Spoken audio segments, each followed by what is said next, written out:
Romeo and Juliet, Act 1, Scene 5 in focus. This is the scene with the ball, the party, where Romeo and Juliet first meet. So, we start with servants working hard at the party, often a bit that's not seen on any film version, but worth knowing it's there, while they actually keep some of the food for themselves. Capulet then is working the room, if you like, that idea of going on between his guests, keeping the party going, chatting to various people.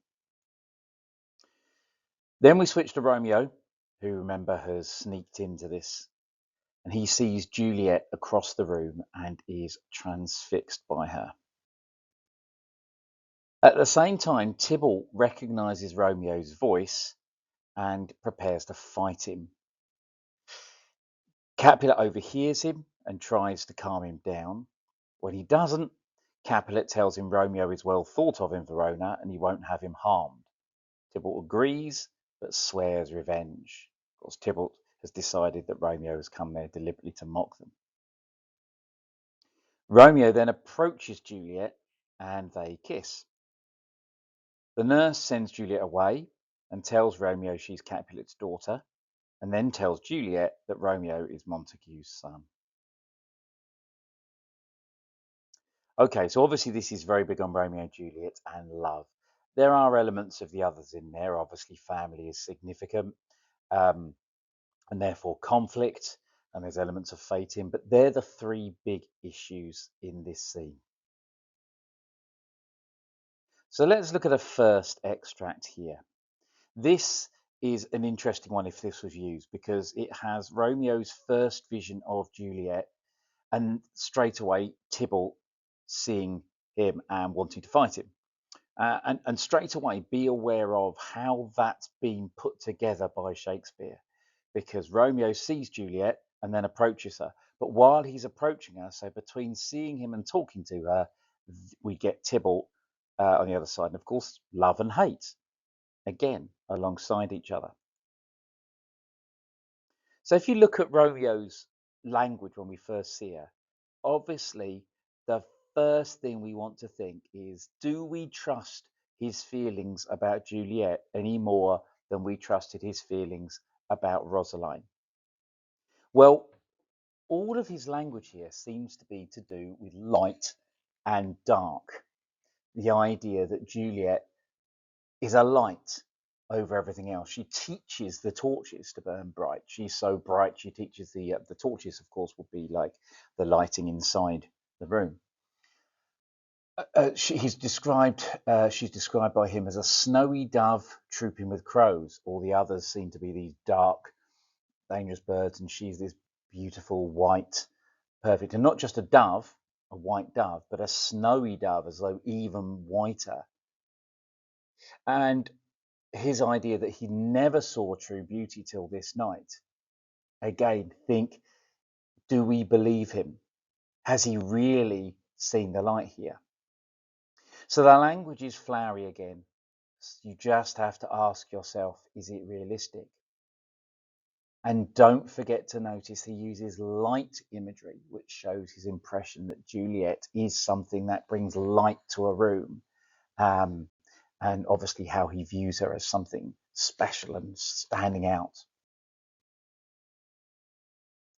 Now, when we then get Tybalt involved, you can see that his wanting to attack Romeo is very focused on the idea of honor,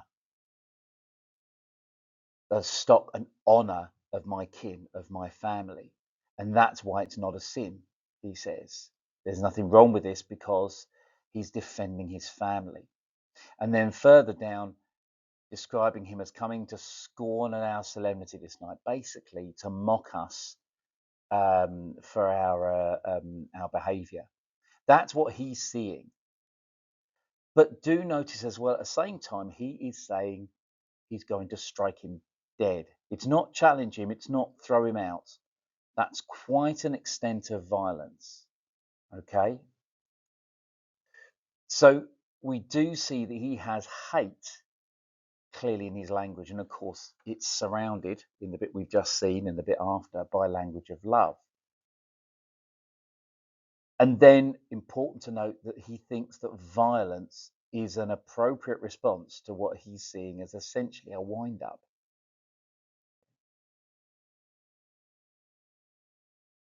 So finally, it's worth looking at what Capulet says and how Capulet behaves. We've seen him a couple of times. We've talked about him in the scene earlier in the act when he speaks to Paris.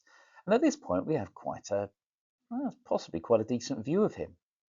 And the fact that he gets in and tells Tybalt, I'm not having any more of this, I'm not having this anger, is important. And probably the most important thing, I would say, is this bit at the end of this extract when he points out that everybody in Verona says nice things about Romeo. He's virtuous, he's well governed.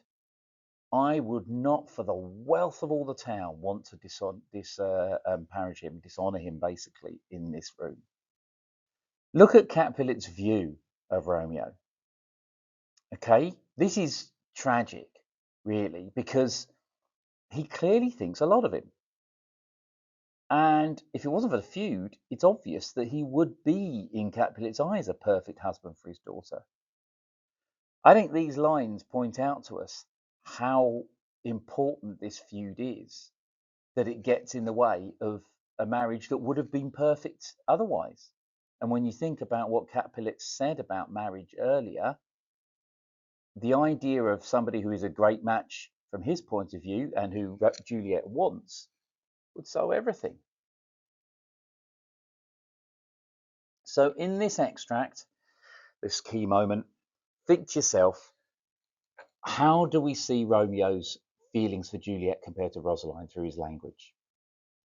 Is Tybalt just being a villain, or is there something more to him here?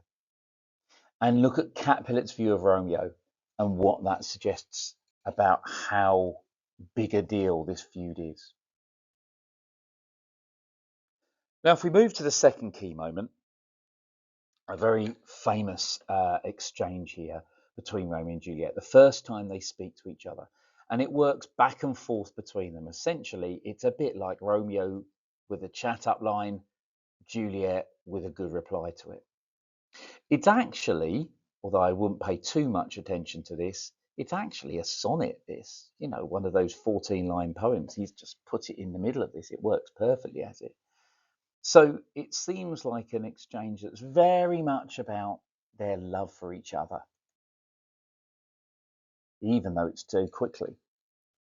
And look here, if Romeo was using light image before, he's now using religious image. He's calling her hand a holy shrine and his lips pilgrims going to them. This was obviously something that at the time was a quite, common practice, a pilgrimage to go to a religious site of significance and pay your respects there. And, potentially, as he says later on, purge your sins, get rid of your sins. So he's talking about it as though what he's doing, his feelings for her, are almost like faith, like something holy. At the same time, putting her on a real pedestal as though she is a saint herself. His chat up lines are based around religious language. And so you have to ask yourself then, is he trying to impress her, or is he really seeing her as something special? Then we need to look at her response. She carries on the same imagery, referring to him as a pilgrim. Okay? And what she does is not completely back away from him, but kind of hold him off, saying, well, maybe that's there. Maybe that's true, but what about this? Okay, you wrong your hand too much by saying they're rough.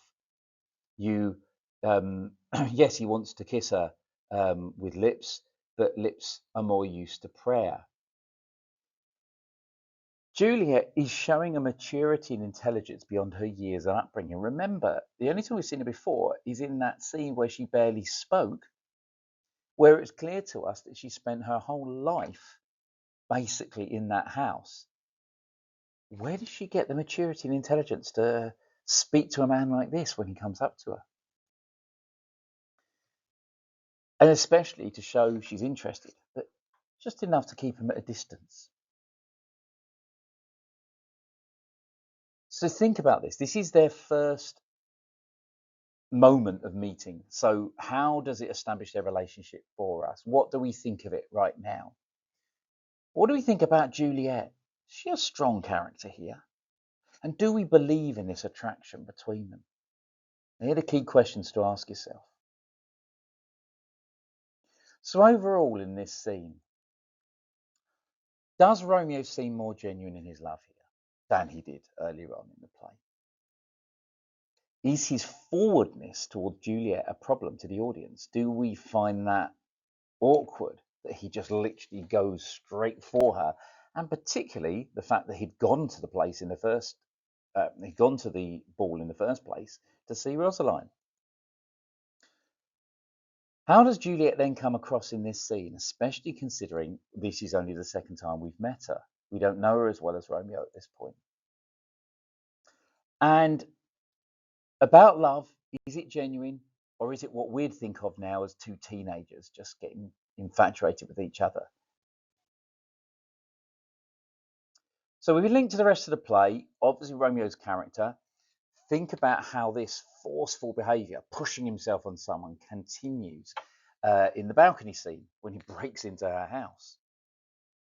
And think about that passion is what turns to anger later on.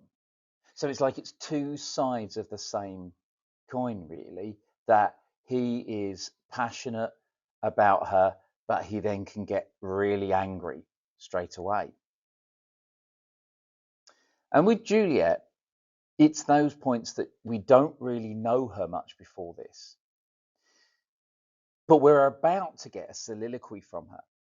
So we get a better idea of her inner self. Okay, and then we get a couple more afterwards. So this is the beginning of us allowing, we get a sense of her here, but we're going to look deeper into her as a person as the play goes on. So again, the balcony scene, so linked to this, is going to allow us to see their love developing in more depth. So we can then bring that in to see, does that change how genuine we find it?